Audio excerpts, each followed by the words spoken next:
Você leu Isaías, né? Eu li O Isaías. profeta Isaías. Isso. Falando da amargura que lhe trouxe a paz. Nunca Falando ouvi uma frase do, dessa, cara.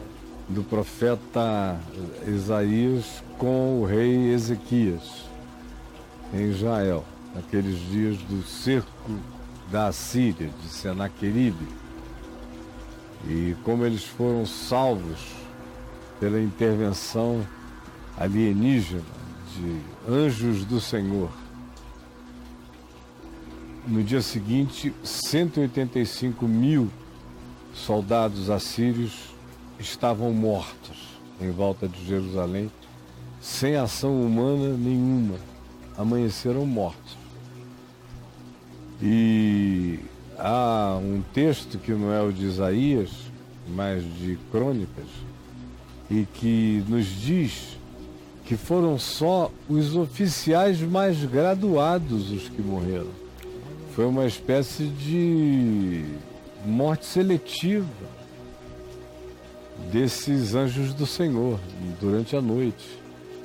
Quando Senaqueribe acordou de manhã e viu aquela multidão de mortos, sem explicação, sem sangue, sem espada, sem nada, e se fosse peste, era uma peste tão poderosa que tinha que ser quase que uma arma química dos nossos dias para poder realizar overnight. E todo mundo tem ido dormir bem e ninguém acordar. Olha isso. Aí, esse foi um livramento para o rei Ezequias, Isaías lá ajudando. Logo a seguir vem a história do câncer dele, dessa ulceração cancerosa. Tão grave já o estado que ela tinha supurado, ela tinha se derramado do lado de fora.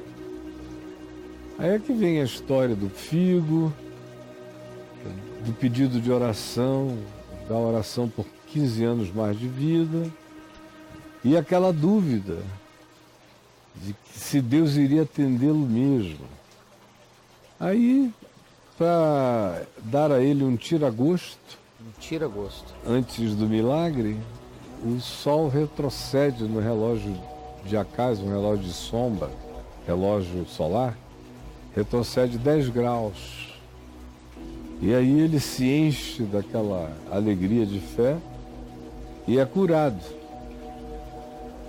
O que nós lemos aqui foi a oração depois da cura, a oração de gratidão, onde aparece aquele verso no qual ele agradece a Deus pela amargura que lhe trouxe paz. Se ele não tivesse sido amargurado, ele não teria conhecido aquela paz, aquela dimensão de vida que ele conheceu nos últimos 15 anos da existência dele. Mas e aí, o que você estava perguntando? Aí você falou da amargura, né? O que a amargura produz na alma humana, Caio? Olha, o escritor da Epístola aos Hebreus diz que é para a gente fugir de toda raiz de amargura que, brotando em alguém, contamine toda uma comunidade.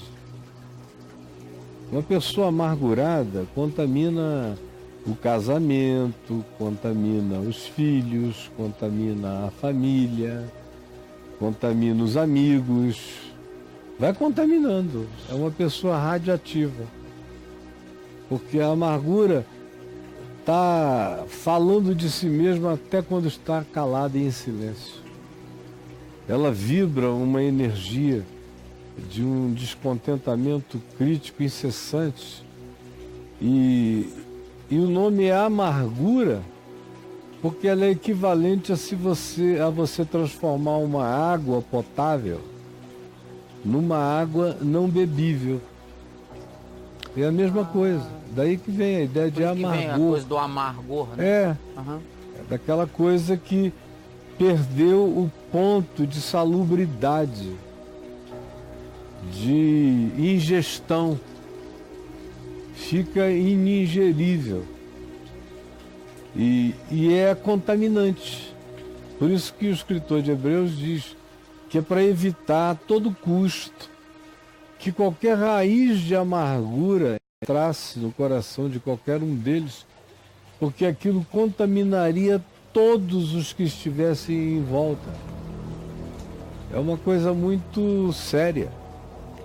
Um espírito amargurado é como você jogar uma porção de material venenoso na fonte, da qual se alimentam todos, bebem todos.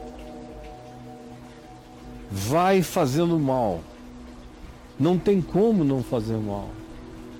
Não dá para ter um ente amargurado no convívio sem que isso contamine de um modo ou de outro todos. Tem uns que vão se contaminar contra a pessoa, tem outros que vão se contaminar dando razão parcial à amargura, procurando para quem transferir a causa ou da amargura. Enfim, o mandamento bíblico diz: não permita que entre. Porque se entrar uma raiz de amargura, o fruto dela é venenoso. É como o fruto disso aqui, ó. Desse coqueirinho aí? Desse coqueirinho. Ele é venenoso? Ele tem uma venenosidade. É mesmo? É, o jovem mesmo e o Gabiru, acho que é o Gabiru que já me disse isso. Isso aqui não é bom para qualquer outra forma de ingestão, porque ele tem um poder venenoso. Que isso? Eu não sou botânico, eu só estou repetindo o que o Gabiru me falou. E assim é um monte de coisas que, se forem colocadas num ambiente saudável, potável, contaminam e se tornam venenosas. Assim é a raiz de amargura. Você jogar no ambiente da coletividade familiar, da relacionalidade, vai estragando tudo. E são aquelas situações e circunstâncias que não tem jeito a menos que a pessoa caia em si, mude, queira trabalhar para o bem de todos, do coletivo, familiar, relacional, fraterno, de qualquer natureza, ou se a pessoa se afasta para diminuir a carga daquela amargura, o que é absolutamente lamentável, porque você fica sempre lutando para ver se a pessoa se converte, se ela olha os olhos, não só com os seus olhos, mas com os olhos do significado do que pode ser bom para todos. Uma pessoa amargurada perde o sentido de coletividade totalmente. É uma doença psicossocial, né? Muito séria. Porque só ela tem razão, ela não se abre para o diálogo. Se ela for conversar, não tem diálogo, tem confusão, guerra, briga, contenda. Então acaba que fica todo mundo em silêncio, fugindo daquilo porque não quer loucura em volta. E aquele espírito não cessa nunca. Todo mundo está errado, ou então se elege 1, 2, 3, 4 para serem os errados. Tudo mais é culpa daquele em razão de quem a pessoa está amargurada. Aí não adianta, não tem o que você possa fazer. O olhar está contaminado, o poço saudável da afetividade ficou contaminado, a fonte da água da saudável fraternidade ficou envenenada, e a pessoa não tem nenhuma vontade de tratar aquilo. E isso exige humildade, exige renúncia, exige valorizar a média ponderada, o que é melhor para todos. Bom senso, né? Bom senso. Bom senso, empatia coletiva. Certo. E empatia pessoal. Sim, mesmo que não seja nada de amizade, de fraternidade, mas uma consciência de que a manutenção daquele estado como diz a Epístola aos Hebreus, vai contaminar toda uma congregação. Nossa. Todo mundo bebe daquela água, se contaminar aquilo ali, vai estragando tudo. Então a amargura é uma coisa muito séria.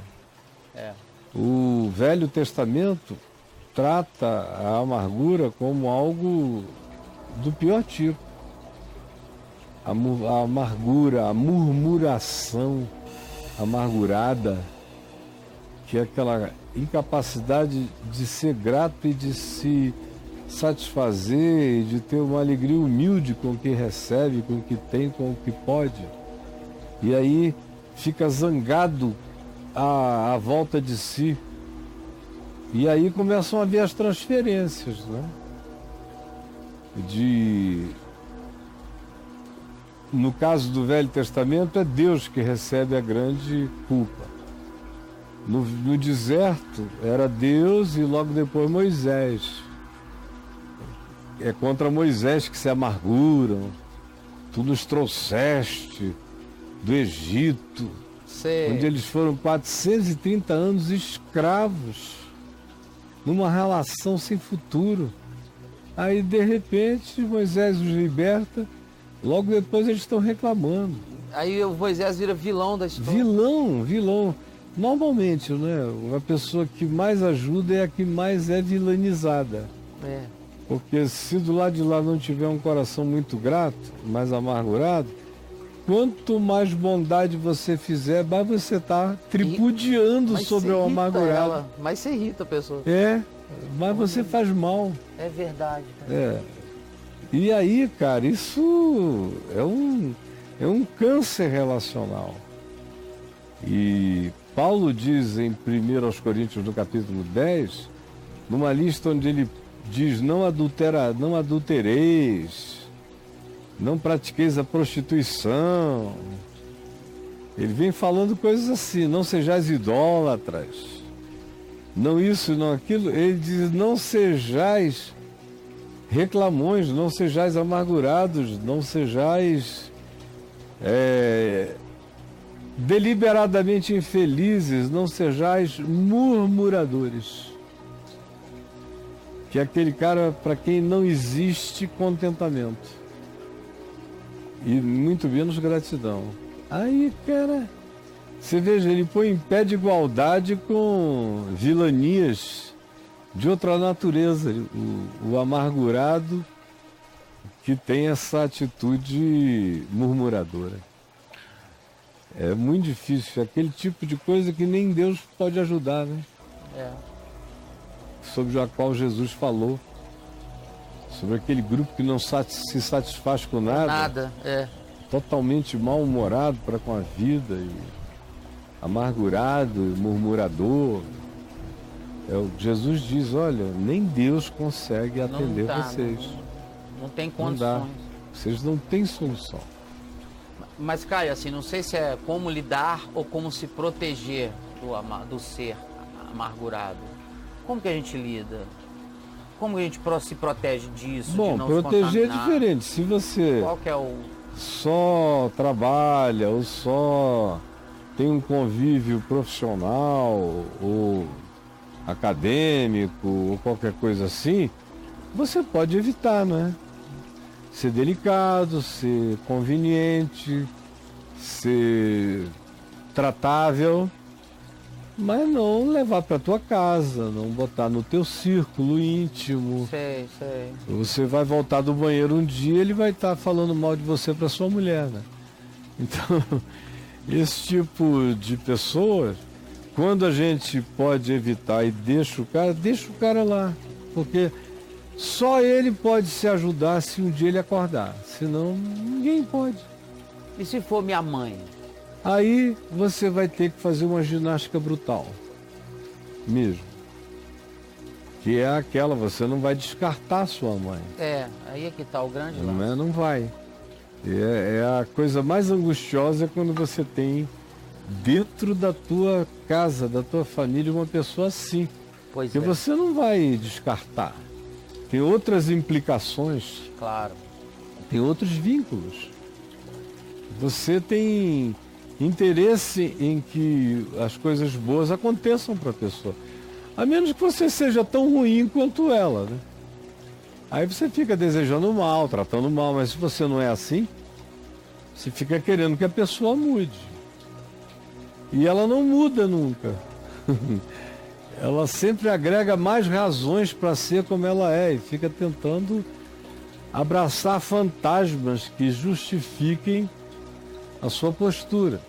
Quando isso é tua mãe, é teu pai, assim, você tem que ir crescendo e à medida em que se torna maduro, sinceramente falando, se a minha mãe fosse assim, eu a visitaria com todo carinho, ajudaria, mas eu manteria a minha mãe à distância. Tem que sair. Porque senão ela contamina. Daqui a pouco eu e minha mulher vamos estar brigando por causa dela. Ela não tem pudor de necessariamente falar mal de mim. E ela não tem nenhuma preocupação com justiça, com verdade, com história, com sequências. Não, ela escolhe o que ela quer, tira do contexto e aquilo fica gigantesco. Passa a ser a causa das causas. Não tem igualdade, não tem justiça relacional com o amargurado, conforme eu falei, porque a vida só existe a partir do ângulo amargo do olhar dele. Então quem se cria com esse olhar? Isso é um olhar de criptonita, ele mata aquilo para o que ele olha. Então, no caso de pai, de mãe, de gente assim, você continua fazendo o bem para o resto da sua vida, todo o bem que você puder, mas você tenta se defender para não sofrer agravos, para não ter surpresas, para não ter a possibilidade de uma baixaria. Então não se combate um amargo? Não dá, ele se amargura mais ainda. Então você não pode... Você combate o amargo quando você é o pai dele em idade de combater, ou quando você é o pai e mãe, quando eu digo pai e mãe, e tem lucidez e autoridade o suficiente para, não importando a idade, chamar e enquadrar o cara, como meu pai fez comigo, quando eu estava com 46 anos de idade, por aí. Eu fui a Manaus com a Adriana e eu estava muito mal-humorado, muito amargo. Cara. Foi uma das poucas vezes na minha vida em que eu estive amargo. Foi naquele período ali entre 2000 até a morte do Lucas. Eu estava muito amargo. É mesmo? Não era com todo mundo, era com alguns, em algumas coisas, em alguns momentos. Mas com a vida não? Não, ninguém notava assim. Ah. E eu sempre fui muito tratável com todo mundo, carinhoso com todo mundo. Mas naquele dia eu cheguei em Manaus irritadíssimo, com muito mau humor, uma coisa estranha dentro de mim e muito amargurado. E tinha uma pessoa que foi lá ajudar meu pai a nos receber, e que é um cara legal, mas é muito ogro. Ogro, vezes, versus e vezes, muitas vezes ogro. Certo. Mas é um sujeito bom, só é muito grosseiro, estúpido. E aí, naquele dia, ele me pegou num mau dia. Porque ele veio com aquele jeitão dele todo, eu fui perdendo a paciência. Não quis dizer nada a ele, porque eu sabia que meu pai tinha muita consideração por ele. E fiquei com aquilo até as malas serem postas no carro, ele ir num outro carro, irmos no carro do meu pai, eu dirigindo, meu pai ao lado, Adriano e minha mãe atrás. E eu continuei falando. E o que nunca foi o meu tipo, o meu espírito, de ficar falando nada. Mas eu, naquele dia, eu estava num momento ruim. E depois do meu pai implorar não sei quantas vezes para eu parar, ele deu aquele tapão no console do carro. Pá! Tô ligado. E um grito: Caio Fábio, não chame juízo sobre você. pá! Aí eu tremi, senti a autoridade espiritual e a autoridade do meu pai, a autoridade de Deus e a autoridade da verdade. E o meu coração tremeu todinho. E diz a Adriana que a coisa que mais admirou foi que eu calei. Ela falou, ele é um homem que só se cala se tiver uma voz de Deus assim em cima dele, sabendo que não ia ser eu não ia ficar impressionado com nenhuma batidinha de nada em lugar nenhum. Mas ao contrário, era o temor do Senhor que me subiu ao coração. E porque ele era um pai número um, eu não era um ser amargurado, nunca fui, nunca serei. Graças a Deus, eu sei que eu nunca serei. E ele era um homem manso, bom, verdadeiro, justo, e me amava profundamente. Que para tomar uma atitude daquela, era uma disciplina de natureza espiritual, que do ponto de vista de qualquer coisa vinda do meu pai, foi a última. E que veio com uma importância extraordinária para a minha consciência. Eu aprendi instantaneamente milhões de coisas naquele ato dele, né? Mas isso demanda ter do outro lado um cara disposto a amar a sabedoria e crescer com ela, né? Se você tem um bronco que dá razão à sua insensatez e teima na sua amargura, aí ninguém pode ajudar. Pois é, no seu caso você, né, um cara sensato, percebeu, né? Agora, uma pessoa que não tem o seu entendimento, como vencer a amargura? A pessoa tem que querer. Tem uma fórmula, tem alguma? A pessoa tem que querer, não tem uma fórmula para nada. Você está falando é do próprio amargurado? Agora na visão o amargurado do cara, só vence a amargura se ele reconhecer que ele está amargurado. O primeiro passo é esse. É o mais difícil, porque o amargurado sempre tem razões para sua amargura. Elas então, são justificadas. Ela se justifica, ele cria razões, ele aumenta razões, ele... Cada dia é uma ferramenta diferente para justificar isso. Ele agarra qualquer coisa que ele tenha, que ela tenha, para ser... É aquela história de fazer do mosquito um camelo. Seja o que seja, agarra aqui. E é o tal do mais também. Não, eu sou assim mesmo, mas também, aí você vai ouvir o mais também. Não tem mais também. A amargura é desproporcional. Ela não tem nenhum senso de justiça. Se ela tivesse senso de justiça, ela desistia de si mesma. Sim, mas tem justiça própria demais, né? Tem também, tem tudo demais. Depende, não existe uma causa só para amargura. Tem amargura que vem da burrice mesmo. Tem pessoas burras. A burrice ajuda a fazer do cara um amargurado, porque como ela é rasa, curta, não tem profundidade, ela fica rodando o disco arranhado em cima da besteira.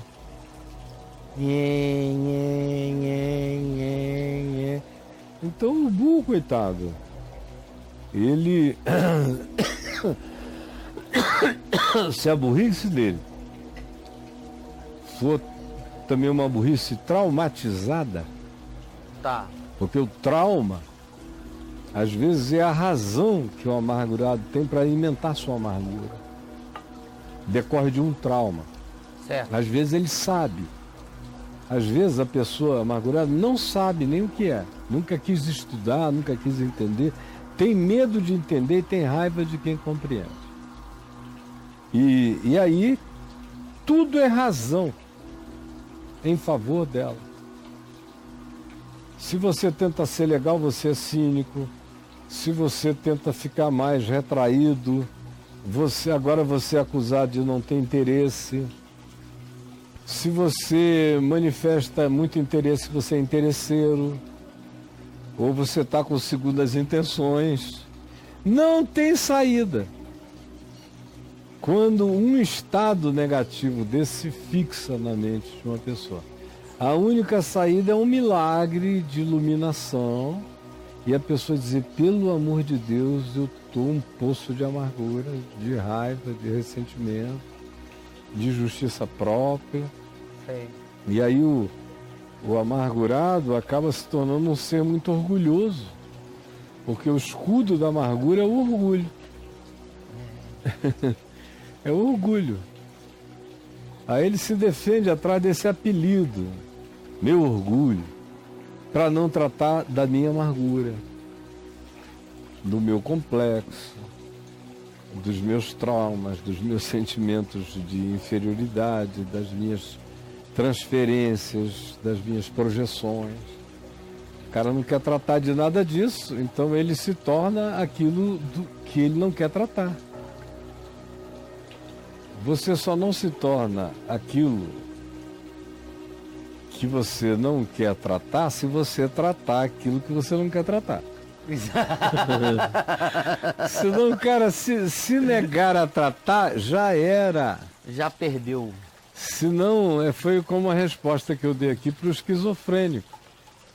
Sim. Qual é a primeira ajuda, a única ajuda para um esquizofrênico? É crer no amor dos outros. É.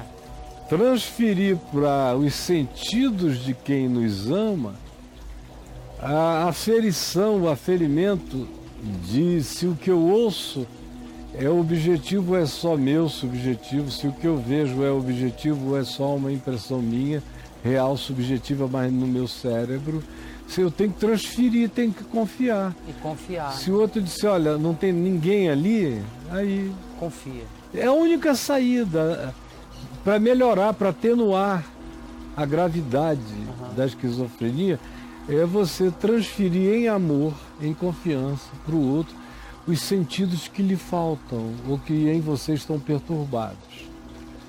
Se você não fizer isso, a sua possibilidade de ser ajudado só com medicina e alguma terapia vão melhorar o quadro, mas estão longe de serem a melhor alternativa de equilíbrio daquilo que nunca será equilibrado por inteiro, mas que pode ser imensamente diminuído no seu conflito, se você, confiando no amor dos outros, vai se pacificando na fé, na palavra do outro em seu favor, dizendo sim tem, sim não tem, sim é, sim não é.